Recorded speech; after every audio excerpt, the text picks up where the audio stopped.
Hi everybody, today we're going to chapter 8 in Spiritual Springboard. This is the beginning of section 2, which section 2 is about co-creating your life with God. And in section 1, we moved from belief to an experience of God. So now we're going to take that experience and to begin to utilize God as the co-creator of our life. Now, all of us have this capacity to co-create with God, but most of us don't understand the process in how we do it. And a lot of us are co-creating things that we don't want because we haven't taken the personal responsibility to do the things that result in positive co-creation. Because what we know is that all of co-creation starts in the mind. And the mind is multifaceted. You know, we have the different parts of the mind are your subconscious mind, your conscious mind, which maybe the Bible calls the carnal mind. And then we have the divine mind, which is the superconscious mind. So all three of those combined work individually and collectively to bring about whatever it is that happens in our life. Now, you may be familiar with the law of attraction, and this is one of God's natural laws of the universe. Whatever we put out, we get back because it's energy.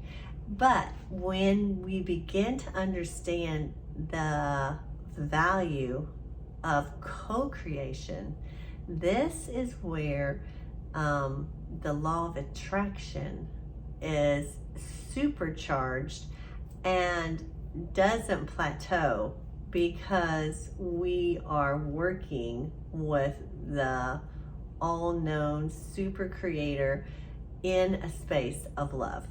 So today I want to talk to you a little bit, real briefly, about chapter 8. Chapter 8 is on your thoughts.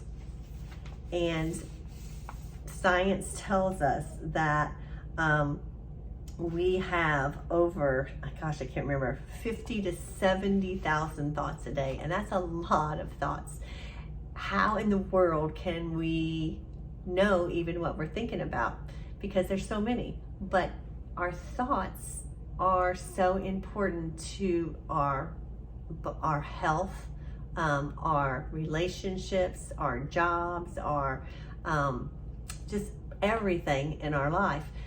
But most people don't understand how your thoughts actually participate in driving whatever is happening into your life. So when we talk about our thoughts, you have to begin to be responsible for them.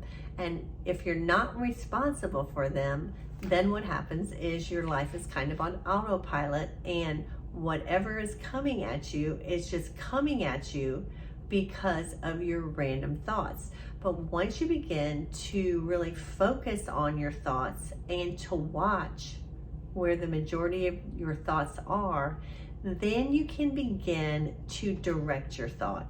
And what Twyla always used to tell me, guard your mind from the thoughts that do not align with the divine mind of God.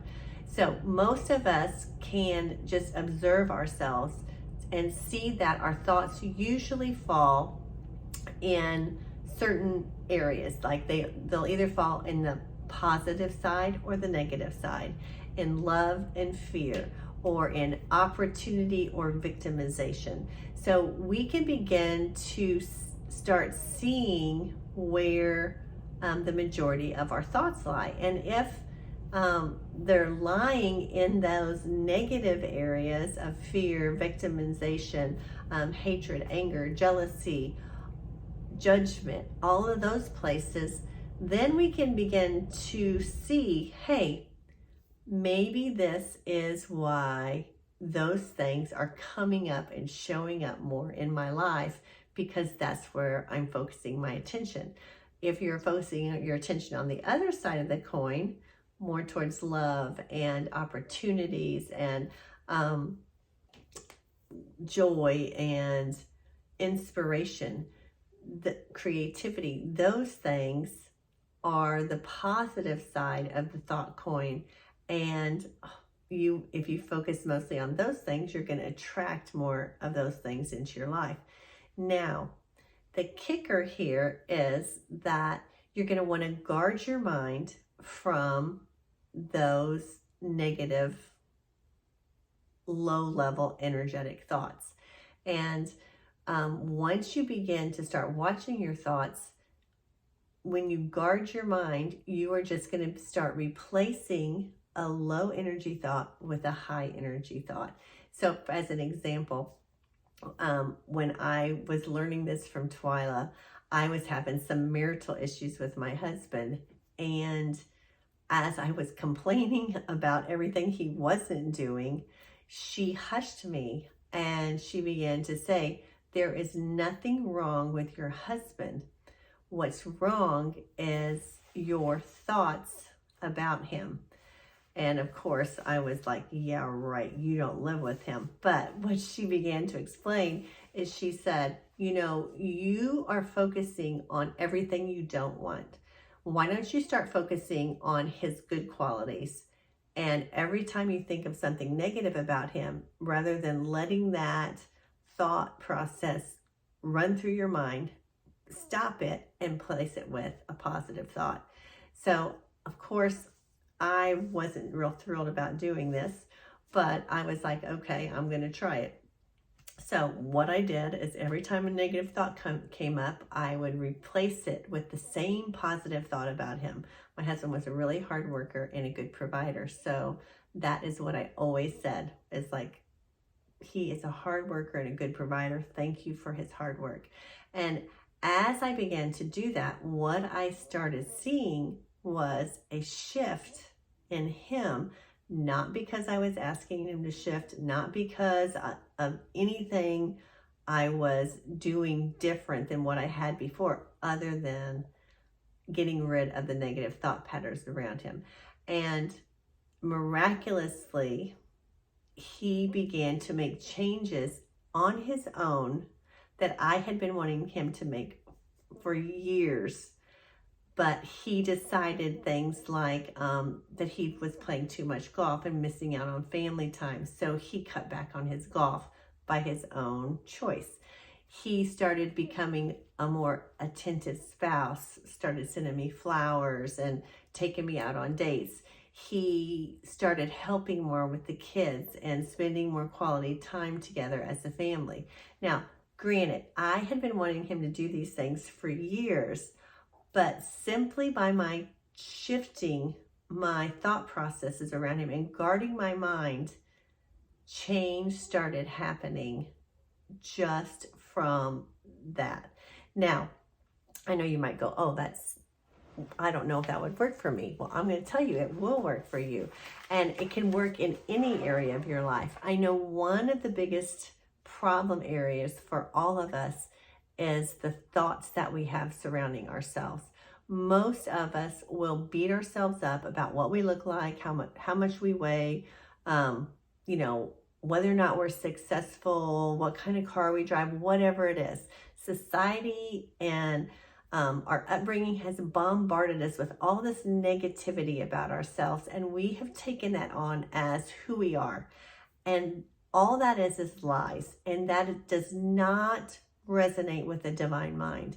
So when you're holding yourself in those negative thought patterns, you are limiting your power and limiting what is available to you by holding yourself in such a small space. So do that even with yourself. Ignore that little voice inside your head that is beating you up and replace it with a positive thought. And again, it can be one positive thought about yourself. It could be something as simply as, I have beautiful eyes. And just by replacing it with that thought, what will happen is you will start seeing yourself in a more positive lighting, having more positive thoughts about yourself, and your whole life will begin to transform just based on guarding your mind. Now, with your thoughts, the Bible tells us, you must be transformed by the renewal of your mind, and it all begins with your thought.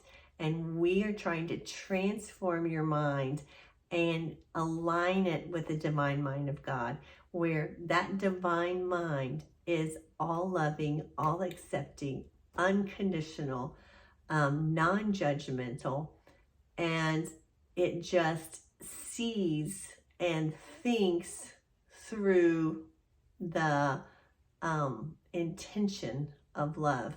And as we align ourselves more with that intention of love, what we begin to see happening is the subconscious mind that has all those negative things stored up, ready to just beat you up, or all those patterns of behavior begins to start purging and healing so that they're no longer within you.